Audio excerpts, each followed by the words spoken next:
When I came in last Thursday evening, I did indicate to members of the media who I spoke to at the airport on Thursday evening that I would want to talk to you again today because there was something I wanted to say to you which I wasn't 100% ready to tell you at that time. But I think today is a good day to bring you up to speed on that. There are two things I want to talk about today. One is personal and the other one is national business. I think the first thing I should do is to deal with the national business side of it. And that is, you may recall that when the problems developed in Venezuela and there were threats of intervention and other kinds of developments which caused alarm throughout the region, the CARICOM met in emergency and we were forced to take a position on anticipated developments in Venezuela. Developments which we have been dealing with here as a small country for 3 or 4 years, meaning Venezuelans coming to Trinidad for aid and soccer, and coming and going and some staying and so on, and we were absorbing that kind of response. But when the recent upsurge of interest and recommendations for intervention came at us and the installation of a second president in Venezuela took place, that changed the game quite considerably, and it resulted in the deterioration of relations between Venezuela and the United States, and there were deadlines being set, and the outcome we thought and still think could have been grievous. We did, as CARICOM, move diplomatically as a group, speaking with one voice, though usually these one voice situations, you put a lot of horses together on a team and you have to hold them to the carriage, but at the end of the day, there was a CARICOM position. We went to the UN, and there were some basic principles that we that we established then and that we have been guided by. One, it was the principle of non-intervention. The other was the principle of non-interference. And the third was that the Venezuelan people requiring support, given what they're experiencing, that support, humanitarian or otherwise, should come through the United Nations. And fifthly, that with respect to the solving of the dual presidency and other political issues in Venezuela, that is a matter for the people of Venezuela, which ought to be addressed through dialogue. Those are the 5 pillars of CARICOM's position. We found traveling companions on that in a number of areas. In South America, there was the Uruguayan state. In Mexico, in North America, there was Mexico, not insignificant countries in this matter. At the UN, we had the support of South Africa and the members of the OAU who saw CARICOM's position as reasonable and supportable.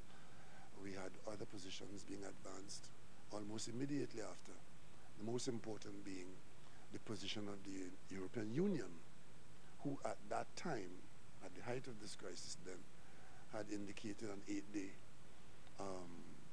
deadline for the president to leave office in Venezuela, failing which the EU would acknowledge the newly designated person, Mr. Guaido, as president of Venezuela. And later on, after the 8-day period expired, the EU had a new position that they would want elections in Venezuela within 90 days. Now, these deadlines were spoken, but in terms of actually operationalizing them, there were clear difficulties with those. However, the Uruguayans called a meeting in Montevideo and invited CARICOM. CARICOM sent its delegation again, the same one that went to the United Nations in New York.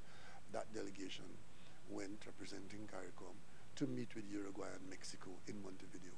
We had that meeting, and arising out of these 3 blocks, CARICOM, which are 14 CARICOMs, Caribbean states, Mexico and Uruguay, we came up with a plan as to what could be utilized to diffuse and to improve the conditions of this situation.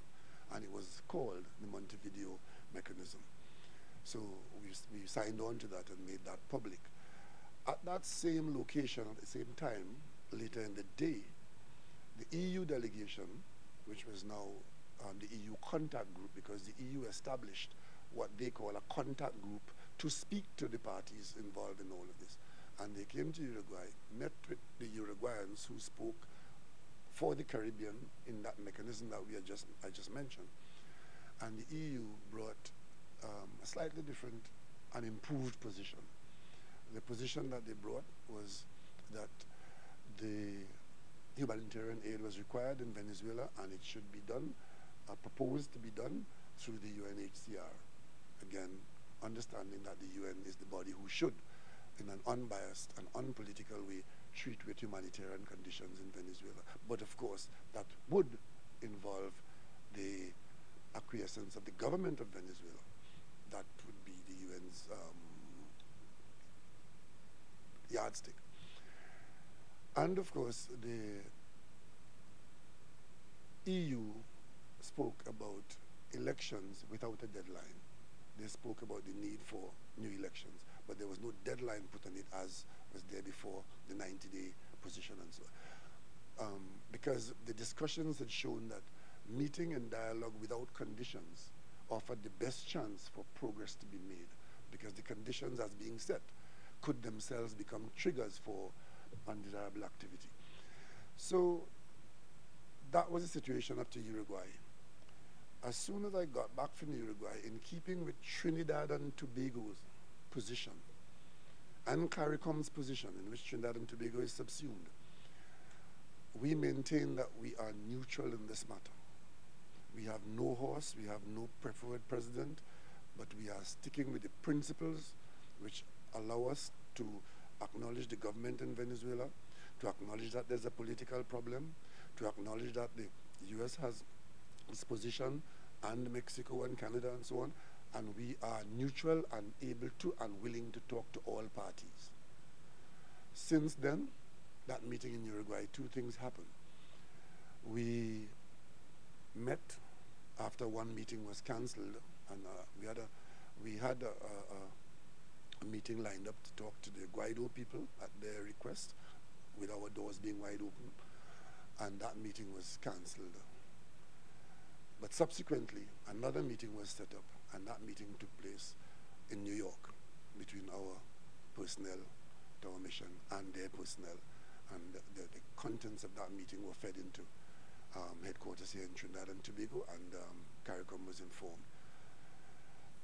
Then, having come out of Uruguay, I think we came back here on Friday evening, and at that time, as part of the diplomatic initiative of CARICOM, I asked Trinidad and Tobago to seek an audience with the US at any level on this matter, so we can be talking about the same thing and not just talking at each other on the matter. That request was made on the Saturday after we came back from Uruguay. I can't remember the exact date. And that request was made through the Port of Spain embassy, through the ambassador in Port of Spain. So the request went in as a formal CARICOM request. We did not get a response until last Tuesday, when, interestingly enough, that is when the CARICOM was in caucus at about sometime 2 o'clock. About 2 o'clock in the afternoon, while CARICOM heads of government were at the intersessional meeting in St. Kitts, which is a meeting which is known. It was a planned meeting. These meetings are planned well in advance. So the intersessional meeting was planned for the 26th of February. And how it goes is that we meet in the morning in plenary and do some public work, and then we break at midday and go into a caucus which only involves the heads and one, which is usually foreign minister. We were in that caucus when Trinidad reported from Trinidad that the US had requested that the meeting that we, CARICOM, had requested could be had in the first week of March, either the 5th or the 6th. The 5th being Ash Wednesday. If the 5th being Carnival Tuesday, right? And the 6th being Ash Wednesday. So they asked for that day added for 46. CARICOM considered it, and we thought, given the short notice and the Caribbean confusion that was Carnival, both in Trinidad and Tobago, and movement in the region, and getting airfares and so on, getting reservations and so on, we asked maybe if we can consider the 7th. We got a response soon after saying that yes, we could do the 6th. So we didn't get it done on Carnival Tuesday, but we're going to get it done on Ash Wednesday. And CARICOM agreed, after deliberation, agreed that this request to meet with the Secretary of State should be accepted, and that as a matter of fact, the request indicated to us that the team to see them should be the same team, because it was extended to the Prime Minister of Trinidad and Tobago, the Prime Minister of Barbados, and the Prime Minister of St. Kitts, who was the outgoing chairman of CARICOM, because the chairmanship has now changed, as you know. We're now going to go on to the to St. Lucia for the next meeting. That's where well, it's not changed. St. Lucia's next, but right now, in these matters, we have the chairmanship out of St. Kitts. So we deliberated and took a decision, which has been recorded at CARICOM, that the team would go on the date described, carrying the positions that we have been publicly advocating. And that was on Tuesday. We finished the meeting. CARICOM finished its exercises on Wednesday evening, late, about 9, 10 o'clock in the night, or thereabouts, and issued the relevant statement about all the decisions we made, including the one about our delegation going to Washington. And then by the following day, we were informed again through the same mechanism by which we had requested and got the meeting. We were informed that the meeting has been rescheduled. So as of now, the meeting that CARICOM announced to take place with the U.S. Secretary of State, Mr. Pompeo, on the 6th, that meeting has now been rescheduled, and there's to be no meeting. So CARICOM's situation is back. We're still wide open, but as a result of that, the CARICOM prime ministers, who would not be traveling to Washington for this purpose until further notice. 2 other CARICOM prime ministers are traveling very soon. One is going on to China, the other one's going to Canada, or something like that. And it is the intention that of those prime ministers to raise our CARICOM position at these fora, because we believe that the more people who are talking about this and who see our point of view, the better the chance of us understanding it, all of us, in such a way as to stave off any unpleasantry which might make the second stage worse than the first. So as for me, personally, I had a little different story in that you may recall that I usually do an annual medical.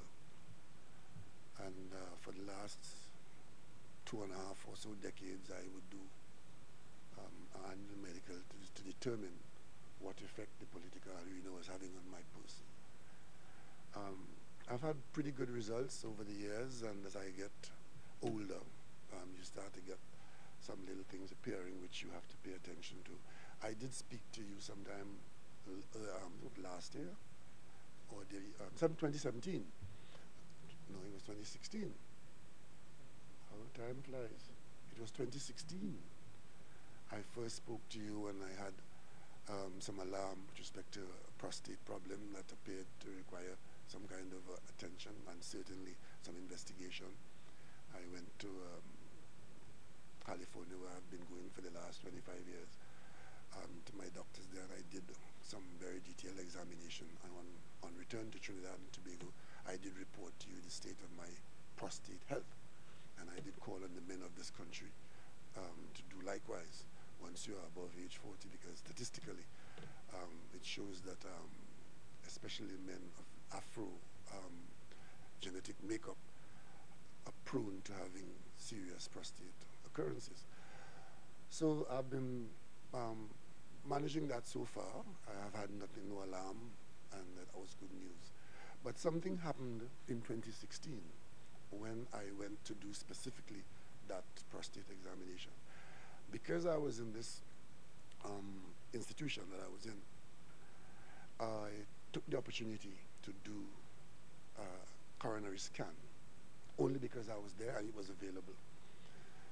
It turned out then that they did see a small, some soft plaque developing in one of my arteries, one artery, and they didn't think that it required any unusual response other than to observe it and to note it and to see how it progressed, if it progresses at all. That was 2016. But knowing that I go for these examinations every year, my doctors were not alarmed and they expected to see me again on a normal basis that I used to do. So I went back in 2017, again as a follow-up to the prostate issue, for which I had got fair clearance. But you know, Monday is not Thursday and Monday is not Friday. So 2017, when I went to do the prostate examination again, I also did a coronary examination, and it did appear as though this soft plaque was growing. It had increased. And the comments made by the team of doctors then was that we should look at it and some kind of intervention might be required if we are not able to reverse it. I've had dietary changes, I've had not significant lifestyle changes, but some dietary changes which some people believe might contribute to that. So one never knows, because I'm told that it's only 40% of your diet contributes to your bad lipid concentrations. So I'm not a doctor, so I just take the advice that they give me. So I should have gone back by September 2018. But given the nature of what has been my job and the procrastination giving priority to other matters, I did not for a year and a half look at this problem again. I suffer no symptoms, but my doctors advised me that in matters of this nature, an absence of symptoms might itself be detrimental to my well-being. So I am not to take an absence of symptoms as there being no problem to be investigated or addressed. So I take that on advisory. So I did, having, because, as the months pass, I keep telling myself, I'm supposed to do this, I'm supposed to do that. But I didn't travel last year to do this or take a vacation or anything like that last year. So as the year turned around, I thought I'll do it in January, and then the next thing I know, I was in end of February. So I got up on Monday the 18th, or is it 2 Mondays ago? I got up that morning, and for some reason, I did not have my scheduled meetings with the ministers on that morning. So I decided that I would go straight to the doctor. So I went to my local doctor here in Trinidad, who had the opportunity to look at the records of 2016 and 2017, and in my delinquency of the last year and a half. And on examination of the 2017 records, my local doctor advised that I be immediate in treating with the problems that appeared to have surfaced in 2017. So what I should have done right then and there was to take the doctor's advice and go straight into the medical observations for whatever findings and whatever treatment I might have to have. But because the heads of government meeting was planned for the following Tuesday, and I traveled on Monday, I decided to delay accepting the doctor's advice and whatever preparations were made to get the CARICOM meeting out of the way, because I would have not wanted Trinidad and Tobago to not be represented at the very highest level, given what we are dealing with at this time. So I went to St. Kitts with my team, Foreign Minister Moses and the rest of our team, and we got that meeting out of the way. What I planned to do then was immediately after that meeting, because during the meeting is when this Washington meeting came up. So here I was thinking that I could have gone to take my doctor's advice at the end of the intersessional meeting on the 28th. But during that meeting, this request to Washington came up. So I decided, no, well, okay, well, I'll have to go to Washington again, because I think it was sufficiently important to go with the team as requested, and then after go from Washington to my doctors in California. So it turns out now that there's no meeting in Washington. So what is in front of me now is my delinquency of the last year and a half. So I proceed without too much change to my original schedule. I would leave Trinidad and Tobago on Tuesday. At the earliest opportunity, I think it looks like Tuesday. I would leave and I'll join my doctors and family in California, and I'll go through whatever process and procedures are required, and my return would be at the earliest, but I couldn't say when at this point in time, because it would be dependent on what the outcome of my excursion to the medical fraternity is. So that is the situation, both with me and with Trinidad and Tobago and with CARICOM. So if you have any questions, I will take them now, and I hope there are a few so you can get back to your carnivaling. And while I'm at this, I want to congratulate two steel bands today. I want to congratulate Renegades for holding on after they were so severely challenged by Invaders and a few others. I want to congratulate my good friend Dean Golston from All Stars, because I want him to show me where that 1 point came from. But we seem to be having a really good carnival. The response from the population has been very good. The performances in the music have been outstanding. We still have some lyrical challenges from where I sit, but the music is outstanding. I want to congratulate Nadia Batson for being such a producer, and Kes for, I can congratulate everybody, because what we have here is an aspect of our national life and our growing economy that if we handle it right, we could do some good things here. The winning of the Soca Monarch by a Grenadian, I know some people at an earlier time thought that we shouldn't have outsiders taking part. Remember when Short Shirt was banned from taking part in the Calypso King situation? But I think we've evolved and matured beyond that, because we talk about the international Soca Monarch. Somebody from outside winning it can only give it that international status, and we look forward to greater participation, not by only our people, but the people who are supporting those from outside who come and take part. And how outside can one be in the CARICOM? I mean, Byron Lee spent most of his life in Trinidad at Carnival time, and there was never any fuss about that. We look forward to that. I mean, and Short Shirt and Swallow and that whole brigade for a generation kept Trinidad Carnival alive, and I think we're getting back there, and it's good for our Caribbean people. So I want to congratulate all of them and all the participants. Last Sunday I had the opportunity, just by accident, to walk into the Savannah. Well, I shouldn't say by accident, I didn't plan to, but I saw the activities in the Savannah when I was coming from Bally's House on Sunday, and I decided to go and see the juniors on the track. And I got sucked into one of the most amazing aspects of Carnival, which I personally had not been involved in or familiar with, and that was the Junior Carnival Panorama, because those Junior Panorama performers were just outside of my expectation. They were so good. And what was good about it was the involvement of the teachers and the parents with these young people. And I think that is good for the country, and we must encourage it. So I want to wish you all a safe carnival, an enjoyable carnival, and get back to work. Ash Wednesday is a working day. Ash Wednesday is a school day. I noticed the minister is calling on parents to send your children to school.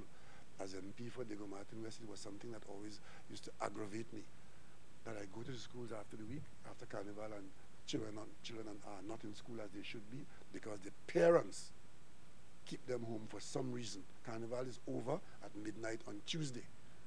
Wednesday is a working day, a school day, so let's try and be disciplined on that. So if you have any questions relating to what we are dealing, what I just raised with you, I will try to see if I have an answer for you. When were you informed of the cancellation or the meeting being rescheduled with the US? That was sometime yesterday evening, what, Friday night? Yeah, what's been Sunday now? Yeah. It was a rolling set of checks and cross-checks, because one necessarily will have to make sure that you have the correct information. And in today's world, with the threat of fake news, you can't just take the first piece of news that you get. So by the time we had it confirmed and so on, it was well into Friday night. Was it through the US ambassador? The embassy here in Port of Spain, yes. Well, they give reasons of one kind or another, which I don't really want to get into whatever the reason were, because if they are unavailable, they're unavailable. Doesn't matter what the reason is. If they wanted to see us, what they do know is that we were available to be seen. And if their scheduling didn't allow it, well, that's what it is.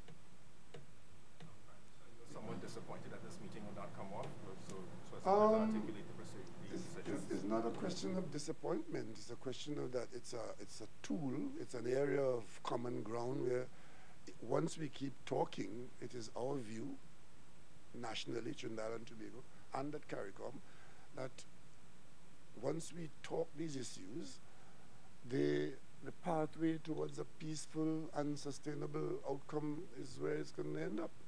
So a rescheduling, a cancellation, a postponement, we could say that, had it gone differently, we were eager, because remember, we did ask for the meeting.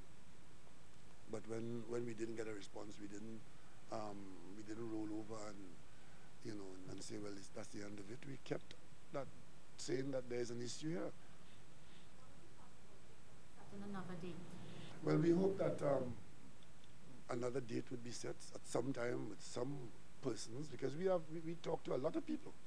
We talk to a lot of people in the U.S. system and systems outside, and that's what we're doing. That's what CARICOM is doing, that's what Trinidad and Tobago is doing. We are talking about this issue. And we hope that the initial solutions which were advanced are not, in fact, as prominent now as they were 24 hours after the second president was installed. Rescheduling the meeting might have come across after a press conference you had on Thursday evening about when you made comments about Venezuela. I've been making comments about Venezuela for the longest while, so I don't know why the comments I would have made on. I speak globally. Ever since we have been dealing with Venezuelans in Trinidad and Tobago becoming a problem, as an offshoot of their internals. But what you have been careful to do is not to intervene in their politics. So there's nothing that I said at that press conference, or that CARICOM would have said, which would have dramatically changed anything. What we did do is to reserve our right to speak as and for independent nations respectfully and factually. And we do know that our points of view differ from other people, but that is not a crime. It is a point of view that is different. We started out with that. When we went to the UN, it was a very, very radically different point of view. We've subsequently seen bigger and more important countries coming to that position. I mean, the first set of people to go to the UN on this matter was the CARICOM. It's CARICOM. We went to the Secretary General in the UN to outline our understanding of the difficulties that we were facing and about to face. Subsequently, we've seen European countries as a bloc taking that same position. As a matter of fact, some persons here ridiculed us for going to the UN. But the UN has certain pathways, but it has certain opportunities. So we are available to speak to any and all our neighbors, or regional neighbors, or trading partners, or business partners. But don't forget that we are closest to Venezuela in the Caribbean in terms of what goes on in Venezuela. And we already have within our borders. I see, there's a common conversation in Trinidad and Tobago now that we should open our arms to Venezuela as a good brother. We would love to do that. But just remember, Venezuela has 33 million people. We have 1 million people here, 1.3 million, and we have a very small space with very limited resources. That controls the level of your come hither. It seems that the reasons for the reschedule is not too important, but No, I didn't say. I did not say that. Are those reasons? I did not say that. So I don't want you to say anything I did not say. If you're going to quote me, quote what I've said. If you're making an opinion, then let it be your opinion. The reasons they gave, did it imply that something came up on their end, that they tied up with that, or is it something that TNT or CARICOM might have said or done? I don't know that I want to discuss with you the innards of the relationship between Trinidad and Tobago. And as we talk, as you will gather, we are talking. So if a meeting doesn't come off, or a meeting comes off, or a meeting is called, we didn't call that meeting, except initially. But when it didn't happen, we didn't make too much of it. Right? So now if they called it and then it's cancelled or postponed or rescheduled, then we won't make too much of it. But what we'll do is ensure that our population in the region and in our nations understand what we're doing and why we're doing it. And that why we're doing it is because we live by certain principles. 1. 2, if we stand idly by and not express our concerns and things go pear-shaped in Venezuela, we could find ourselves in situations that are unmanageable. So our best chance of bringing about manageability is to try and dissuade others from doing things where the knock-on effect could be putting us in a position where we can't manage the fallout. Because we are small as compared to what is, you know, and this is not only about this Venezuelan situation. Let me just bring you all up to speed on another thing. At an earlier time, you saw us having here in Trinidad a special meeting called by Trinidad and Tobago to establish a CSME for good reasons given, which I hope you're familiar with. And we got unanimous support for the acceleration towards a single market and economy. In that arrangement is the whole question of freedom of movement of individuals within the territories, among the territories. Everybody agreed to that. By the next meeting, while there's commitment to that, 2 CARICOM territories raised and asked for a deferral of the freedom of movement which that development was directing us to. And the reason was that these 2 territories were able to say to CARICOM, we have been practicing this before the rest of you have now agreed to do it. So within our borders, we have a huge amount of Caribbean people for whom no barrier was put to them. Now that we are saying that it is to be policy where a certain amount of encouragement and legal standing is put to ease of migration, these 2 territories found themselves saying,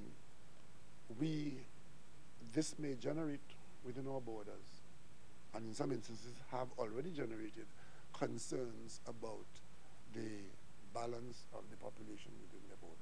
So they asked for a 5-year deferral as not to be bound legally to accept any and all who would come into their borders because of the effect that would have.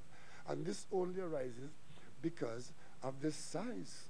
It's not the willingness to participate or the willingness to accept the CSME as the best arrangement for us, but this effect on the smallest is a practical situation. And I dare say that the rest of the CARICOM saw and understood what was being said by our CARICOM neighbors in that situation and granted the deferral. So I tell you this so that you can understand that these things are not cut and dry yes and no's. They're usually a work in progress, and you just have to stay the course.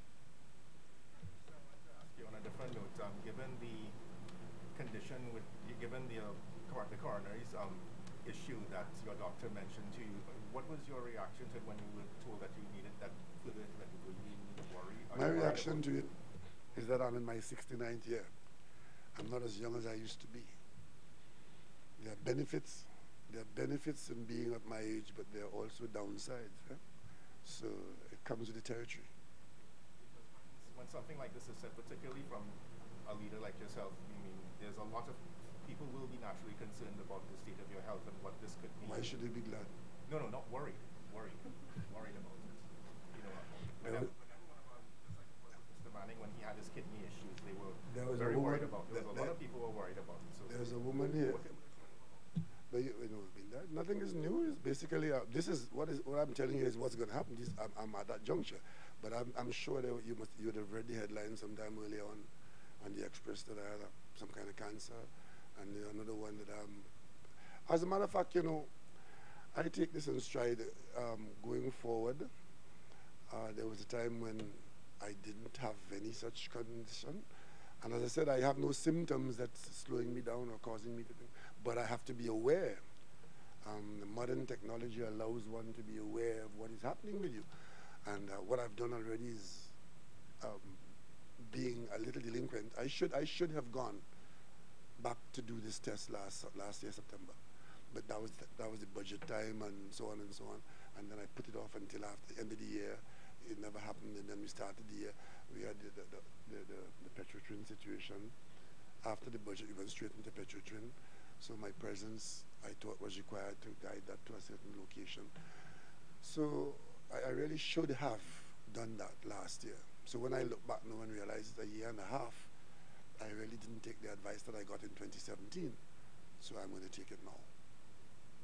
So anybody in the population who's hearing this news, what assurances can you give them about the state of your health? I am in relatively good health, but I have observations to make, and I have to be guided by the experts who are better at telling me what is happening with my innards than myself. So you don't see coming out of whatever is recommended to you when you go to your I couldn't speak to that. No, I have to wait to see because it starts with a series of tests. You know, it starts with a series of tests. As a matter of fact, I was I could have done most of those tests locally, but when I thought the timing of going to Washington and so on, I decided to just do all as I got to California, and I'll do the same thing now, just have them all done in the same place, same time, because some people don't use other people's tests, you know. So, but it's what do we do? I don't have a choice, eh? So it's just what I do know is that I'll be away for a few days. The number of days will be determined by what we experience and find and what's recommended. And I know that the government would be in good hands, and the cabinet will continue to function at full throttle. So that I'm not worried about at this time. And I hope that they don't need to contact me about the day's work, but we do consult on matters that are sufficiently important to require that kind of consultation. Modern technology has done wonders for us, including fake news. That's the downside, but the upside is that the ability to use a cell phone and to be wherever and be. I remember when I was first Minister of Government, I think it was, if you were not in the office by the phone when it rang, you couldn't speak to anybody. And if you were not physically in the office, you were not at work. I can tell you that I do a lot of my work away from desks because I've had an aversion to desks ever since I got a job.